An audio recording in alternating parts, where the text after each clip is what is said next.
Before starting with the presentation, I would like to invite Angel from the Investors Dialogue DG ENER team to do some opening remarks. Angel? Yes. Can you hear me? Yes? Yes, we can hear you. Yes. Yes. I hope the camera works. Okay. Good morning, everyone. Thank you, Giovanni, and good morning, everyone. Indeed, so we thought that it would be a very good opportunity to use this seminar to organize this a session. So the camera doesn't work, right? Sorry for that. But okay, I'm trying to activate it, but it doesn't seem to work anyway. So we consider a good opportunity to discuss the affordable energy, the action plan for affordable energy, which is one of the initiatives of the Commission in its first 100 days. As you know, bringing down energy prices is one of the goals that the political guidelines of the Commission 24-29. And then the mission letter of Commissioner Jorgensen also reflects that objective. And actually, we consider this is an essential goal, an essential objective for two reasons. First, because it's extremely, or let's say, a sine qua non condition for competitiveness, which is, let's say, one of the key goals of this commission. And also, let's say, for a more fair and inclusive society, considering that, let's say, the low-income part of the society are more sensitive to energy prices because they represent a higher share of their income, and also because of the low or relatively low elasticity of energy consumption. So this plan actually is critical for both objectives, for the competitiveness of our economy, but also, let's say, from a more social point of view. And based on that, the mission letter of our Commissioner Jorgensen, envisaged the presentation of the action plan for affordable energy within the first 100 days. And this action plan, as you know, was presented by the Commission through a Commission communication on the 26th of February 2025. And Giovanni already mentioned a bit, sketch out the content. Basically, what the Affordable Energy Action Plan does, it introduces a short picture of which are the factors that are underlying the energy costs, which may be summarized into three. So the high reliance of Europe on imported fossil fuels, which has an impact not only on price, but also on volatility. The second one is the insufficient integration of the electricity system. The third one are the so-called system costs. We have also a significant weight in the prices of energy in the EU.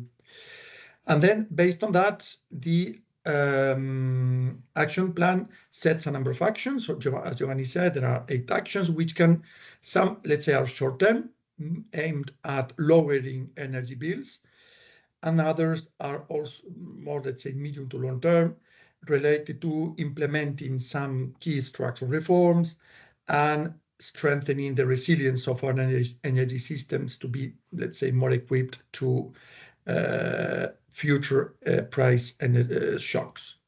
And then, so the short term and medium term, the 8 actions are aimed at responding to these objectives. And so now I think I will stop here, and my colleague Robert Portelli will present you in depth the content of this action plan. And as Giovanni said, then after that, we expect a fruitful and interesting discussion, collecting not only your questions, but also having your possible views, comments, insights on the content of this action plan. And I think now I finish here, and I will pass the floor to my colleague, Robert Portelli. Thank you. Thank you, Angel. Thank you, Giovanni, for the invite. As colleagues already just mentioned, I will be presenting a little bit more details, the Affordable Energy Action Plan. Hopefully, you can already see my screen. Yes, we can see it. Oh, perfect. Good. Thank you very much. So as Angel already gave a very detailed introduction about the Affordable Action Plan, I'm Robert Portelli. I'm in the Policy Study Coordination Unit. We were in charge to coordinate the work on the action plan together with all the colleagues in the House, most notably also Angel's team in the Economic Analysis Unit. As Angel mentioned, it has been an imperative commitment from the current Commission to put again on the agenda the energy sector, particularly energy policy, and the action plan brings a little bit together different needs where we still think that the energy system needs further action, in particular in the short term, as I had mentioned, where we can already structure ourselves around some actions to lower directly the bills themselves. And then there's also some of the actions are more, again, to the medium to long term, where there are these still missing links, what we used to call the energy union, and basically the plan already sets a little bit the framework and the mapping of what needs to be done in the next few years to have a more resilient energy system going forward. So I will start with a little bit of a context. As Angel already mentioned here, as we speak, high energy costs are still placing a heavy burden on our citizens and industries, which still threatens the EU's global standing and international competitiveness. In particular, for example, as you can see on the graph, retail electricity prices for industry have doubled compared to the 2014 and 2020 average. In 2030 alone, for example, medium-sized industrial consumers face prices 97% above the historic average. When it comes to energy poverty, 46 to 47 million Europeans are still affected by energy poverty. And at the same time, we are seeing an ever increased energy price gap between the EU and its global competitors, which further erodes our industrial competitiveness. While there is no single factor determining the energy bills in the EU, we see some key drivers of the high energy costs. In particular, again, our reliance on fossil fuel imports exposes us to external pressures and global market fluctuations, which again leads to price volatility and high energy supply costs. Here we still see that 90% of our natural gas demand is still met through imports, and over 28% of the user average electricity generation mix still relies on fossil fuels. To put this into a little bit of context, in 2022 alone, the fossil fuel import bills skyrocketed to more than 640 billion euros. Second, we still have inefficiencies in our energy system, which does not enable the full electricity system integration. In particular, this is because we have still inadequate interconnections, outdated grid infrastructure, and limited system flexibility, which does not allow for scaling up cheaper, clean energy sources.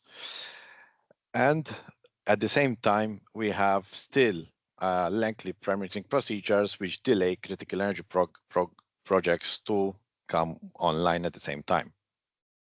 Finally, system cost, I had mentioned it, from network charges, taxes, and levies, which further inflate electricity prices. So here we clearly see that this already puts us a little bit into context of where we need to go.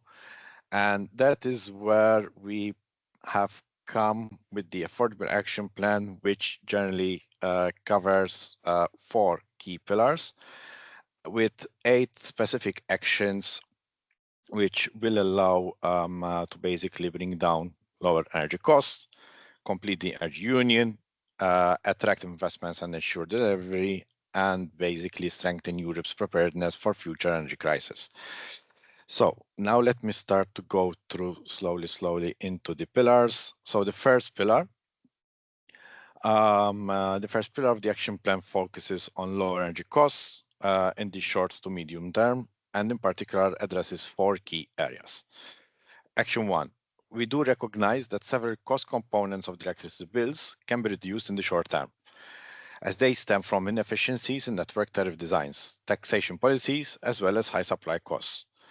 And here, the action plan sets out measures to, first, ensure more efficient network charges that encourage flexibility and investments in electrification, reduces electricity taxes and removes non-energy cost components from bills. And here, the action plan clearly encourages Council to complete the revision of the Energy Taxation Directive. And we have announced also recommendations to member states that will come later this year. Third one, lower supply cost by increasing retail competitions. Here, the Citizen Energy Package, we will include measures to empower consumers to become active market participants. Second action, bringing down cost of electricity supply. So here the plan aims to reduce actual cost of the supply by long-term contracts and power purchase agreements. We know that they are very effective to offer businesses and consumers greater price certainty. Here, together with the EIB, the Commission will launch a pilot program to mitigate the risk associated with PPAs. Secondly, reducing permitting times. Here, we already have part of the policy kit that actually last year was tabled through the permitting proposal. However, we still see that it is not being implemented fully. If this is the case, permitting times could be already reduced to less than 6 months for repowering projects, for example, which would make a big difference to currently the 7-2 to 10 year average that we have for wind projects. The grid package. Here, we still need to continue expanding our grid and modernize it at the same time. To this end, the Commission will come with a European package to address this by the end of the year, early 2026. And finally, at the same time, to basically complete this puzzle, we still need measures to boost flexibility through energy storage and demand response to smoothen out price peaks. Third action. The EU gas wholesale prices still averages nearly 5 times higher than the US, compared to 2-3 times pre-crisis levels, which continues to erode European industry ability to compete globally. And here, in particular, we have 2 sub-actions, which will continue to tighten the regulatory oversight to prevent market manipulation and unfair trading practices. And as a first step here, earlier in February, we have launched a new gas market task force, which will scrutinize the market and take action where necessary. Secondly, we'll continue to harness the EU's purchase power and to secure better deals for imported natural gas. So we'll continue to explore how we can better do this in a global context. Action 4. Again, energy efficiency is the most cost-effective way to lower energy bills. And the EU has already reduced energy consumption by 20% since 2000, while at the same time increasing output. That clearly shows that economic growth and energy efficiency in the end go hand in hand. And here, we will still continue to strive for more energy efficiency in our energy system, and we will aim to improve access to capital and provide financial incentives to support the creation of an energy efficiency market of a European dimension context. And here, we will, with the IB, we will continue exploring setting up an EU guarantee scheme that doubles the market energy services from the current 4 billion to 6 billion per year. In parallel, we will also continue improving enforcement, and we will continue updating the EU energy labeling and eco-design rules. These rules alone have already saved around 120 billion energy bills in 2023, with the potential to rise to about 162 billion in 2030. And this is the first pillar. Now, moving on to what we can call in between the shorter but more to the medium-long term, when it comes to the completion of the energy union.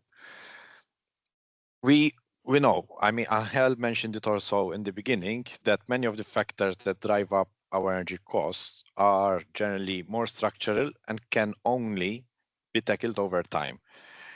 And as we face rising energy costs, the need for the transformative approach of our energy system is clear and evident and needs to happen even in an accelerated manner. And here, in the action plan itself, we have put forward several initiatives to make, again, the energy system more resilient in the future. And one of the key deliverables will be the electrification action plan, which will tackle the stagnation of currently our electrification rate in the end-use sectors, and will help to at least decarbonize most of the industrial processes, especially those to low to medium heat, transport, mobility, in particular road transport, and the heating and cooling sectors, in particular, generally all the heating and cooling when it comes to households and buildings. And here the aim is to reach an electrification share of around between 30 to 34% in 2030, which translates to about 40% increase to the current electrification in energy consumption that we have in 2022. Heating and cooling strategy. This is nicely combined in particular with the electrification action plan, because some of the elements and milestones here are complementary to each other. And here, on top of electrification uses in buildings and industries, and further acceleration of heat pumps, we will also look at other processes that generally we neglect, or how can I say it, are less sexy than electrification, for example, waste heat recovery industry processes. Third, strategic roadmap and digitalization and AI, which here will accelerate rollout of AI solutions.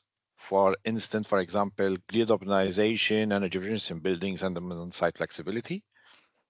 And then to complete the picture, we will also engage into a discussion for a deeper access to market integration. And here the Commission will issue a white paper, Market Integration, by early 2026, which will launch a reflection also to set up an energy union task force to examine the necessary technical and regulatory adjustments here. Also, there are two other key elements here regarding the energy union, and basically relate to the investments and basically a more robust and strengthened energy union governance. As you are aware, also from the climate target plan and the impact assessments that we had to substantiate our targets for 2030-2040, to meet our 2030 EU objectives alone, we need more than 570 billion euros annually in investments between now and 2030, and around 690 billion from 2030, between 2030 and 2040 in renewables, energy efficiency, and grids. And here, strong investment signals are vital. However, accompanied by simpler rules and procedures to essentially bridge the gap. And here, still in this year, in 2025, we will come with a clean energy investment strategy that will target the use of financial instruments such as grants, loans, and blended finance to unlock private capital. And this is one of the key tasks that keeps my colleagues Angel and Anna from the Chief Economist Unit very busy in everyday life. On top of that, the Nuclear Illustrative Program, what is called PINK, which looks more specifically to the investment needs in nuclear energy and should come at the same time of the clean energy investment strategy. At the same time, although timing is not confirmed, we will be in this term propose a revision of the governance regulation. As you are aware, the governance regulation was the only key legislative proposal that was not updated throughout the Fit for 55 package. And on top of basically simplifying and aligning it to the current energy and climate acquis, now it needs to start looking at the post-2030 energy and climate policy, at the same time strengthen it and simplifying the ways how things and policy structures work. Third pillar, and this is the pillar that basically will be one of the short-term deliverables from the action plan, and this is basically we'll have a bit of a further discussion at the end of the slides. This is what also Giovanni referred to. And what do we mean by a tripartite contract? Firstly, so here, what we are seeing in general is that the EU lacks coordinated delivery, and uncertainty in energy markets generally holds back investments. The energy developers need demand certainty, energy-intensive industries need price stability, governments and financial institutions can reduce these risks by providing stability. And here our idea is that with a tripartite contract at a high level and signing with stakeholders signing and committing to it, it will bring together basically governments, investors, clean energy developers, industry to create a more stable, predictable environment that would allow long-term planning and investments for our basically energy system for the future, and also to help bringing generally energy costs down. And this is not fully an innovative idea. This is basically building on already initiatives that exist. So for example, the wind charter and solar charter.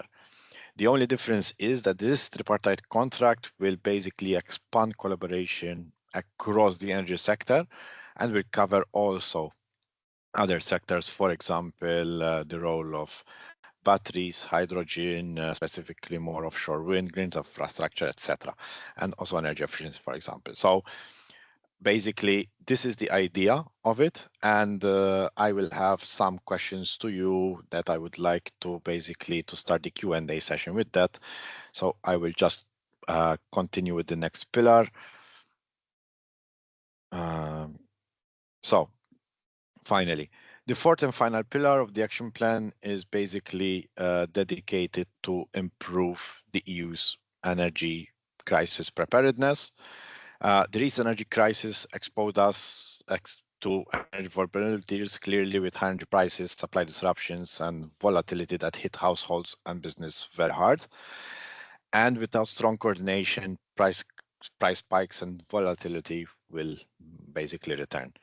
And here, basically, it's clear that we need a new energy security framework that would protect Europe from further emerging threats to our supply, and at the same time incorporate lessons learned from the recent energy crisis and address climate change impact on energy infrastructure, so adaptation. And here, as one of the actions, the revision of the EU energy security supply will ensure that the market is better prepared for future shocks. Price crisis preparedness. The action plan also strengthens the EU's price crisis preparedness.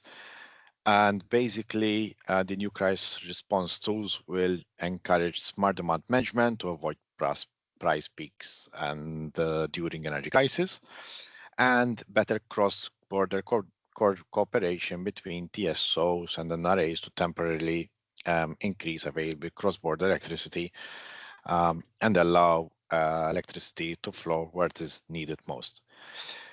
And basically, by acting now, a stronger security framework will enable us to have a better crisis response. And in short, we can actually prevent future disruptions and at the same time keep energy affordable and ensure business and consumers are protected.